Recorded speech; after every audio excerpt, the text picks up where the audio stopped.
Inilah momen yang bikin semuanya berubah. Momen yang bikin keluarganya yakin kalau ini bukan lagi urusan medis.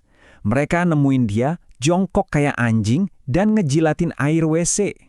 Perilaku yang ganjil dan mengerikan ini yang akhirnya maksa mereka buat nyari jawaban di tempat lain. Halo guys, banyak yang tidak tahu loh tentang ini. Yuk, tidak usah lama-lama, langsung aja kita simak.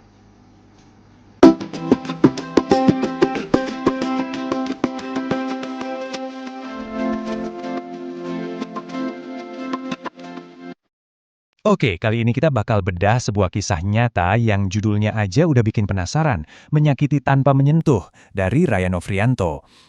Dari judulnya aja udah kebayang ya ada nuansa misteri dan sedikit horor mungkin? Nah, ini dia pertanyaan utamanya. Gimana caranya menyakiti orang lain tapi tanpa kontak fisik sama sekali? Di banyak kebudayaan jawabannya ternyata iya, bisa. Lewat sebuah praktek yang sering banget diselimuti misteri dan juga ketakutan. Dan di Indonesia, kita punya sebutan khusus untuk ini. Sebuah kata yang, jujur aja, bisa bikin bulu kuduk berdiri. Santet.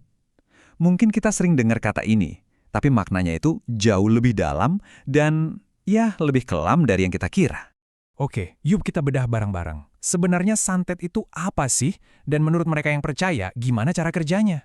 Gampangnya gini deh, santet itu kebalikannya ilmu putih. Kalau ilmu putih katanya buat kebaikan, nah santet ini justru sebaliknya. Pakai kekuatan gaib buat niat yang egois, niat yang jahat, buat nyelakain orang lain dari kejauhan.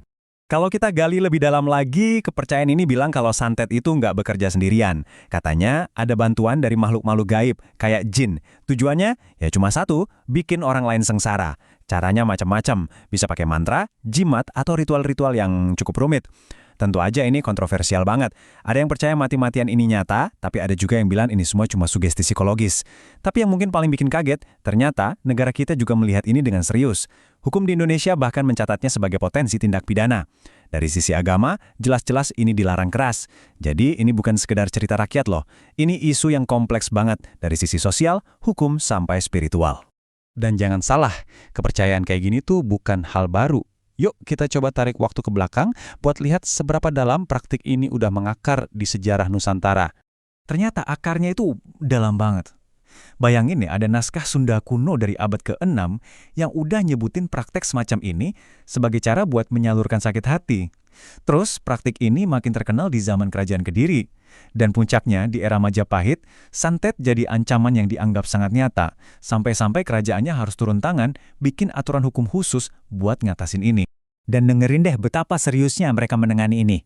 Hukum Kerajaan Majapahit bilang, barang siapa menggunakan boneka, resitus, diancam hukuman mati.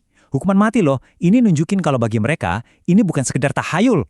Ini kejahatan level tertinggi yang harus diberantas sampai ke akarnya. Nah, sekarang kita geser sedikit dari teori dan sejarah ke sebuah kisah nyata yang mengerikan dari sumber kita. Sebuah pengalaman yang mengubah cara pandang si narator selamanya. Dengan kalimat ini, si penulis ngajak kita masuk langsung ke dalam pengalamannya. Semuanya berawal dari seorang wanita muda yang tiba-tiba jatuh sakit secara misterius. Awalnya sih kedengarannya biasa aja ya, seorang wanita muda namanya Teratih, demam. Tapi anehnya, demamnya ini nggak sembuh-sembuh. Kondisinya malah makin aneh. Dia bisa tiba-tiba ketawa, terus nangis sejadi-jadinya tanpa sebab. Puncaknya terjadi di rumah sakit. Suatu malam, dia hilang dari tempat tidurnya. Suaminya panik, nyari kemana-mana. Dan apa yang dia temukan di kamar mandi adalah sebuah pemandangan yang mungkin bakal menghantui dia seumur hidup. Inilah momen yang bikin semuanya berubah.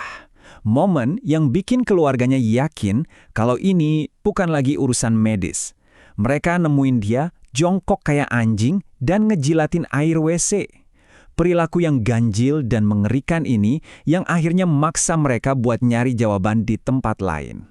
Disinilah narator kita, seorang anak muda, dan ayahnya yang punya kemampuan spiritual ikut terlibat.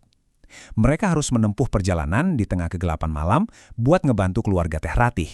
Coba bayangin suasananya, jam 9 malam di pedesaan, yang rasanya udah kayak tengah malam.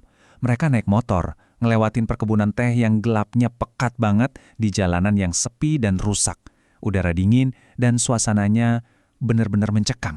Tiba-tiba, Di tengah keheningan itu ayahnya berbisik, "Baca ayat kursi, Jang." Ayat kursi ini kan doa yang sangat kuat ya dalam Islam. Biasa dibaca buat perlindungan. Perintah yang tiba-tiba ini langsung mengubah suasana dari yang tadinya cuma mencekam, jadi sinyal kalau ada bahaya gaib yang nyata di depan mereka. Ayahnya jelas ngerasain sesuatu. Pertanyaannya, apa sih yang nungguin mereka di jalan yang gelap itu? Jawabannya, seekor anjing hitam legam, berdiri diam di tengah jalan. Tapi ini bukan anjing biasa. Matanya nyala, hijau terang, menembus kegelapan. Dan yang paling aneh, dia sama sekali nggak bergerak. Seolah-olah dia bukan hewan, tapi sebuah penghalang yang sengaja ditaruh di sana. Jelas, ini bukan sekedar anjing liar. Ini adalah penjaga, dan konfrontasi pun nggak bisa dihindari.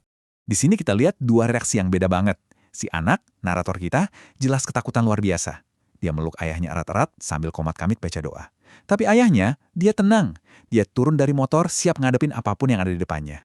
Dan coba lihat, apa yang ayahnya lakuin. Dia nggak ngambil batu atau senjata tajam.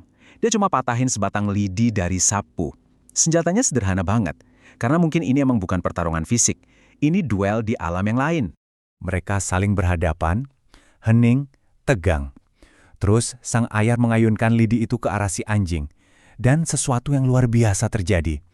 Makhluk itu pelan-pelan mundur, tatapannya seolah-olah kalah sebelum akhirnya balik badan dan lenyap di telan gelapnya kebun teh.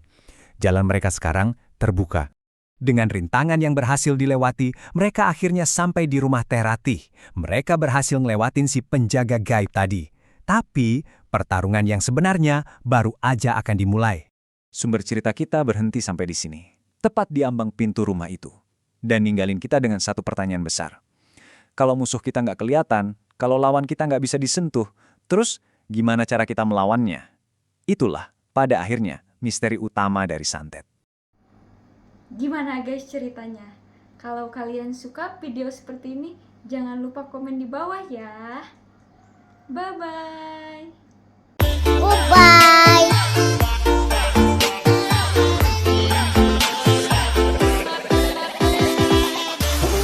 Wait a minute, do I see what I think?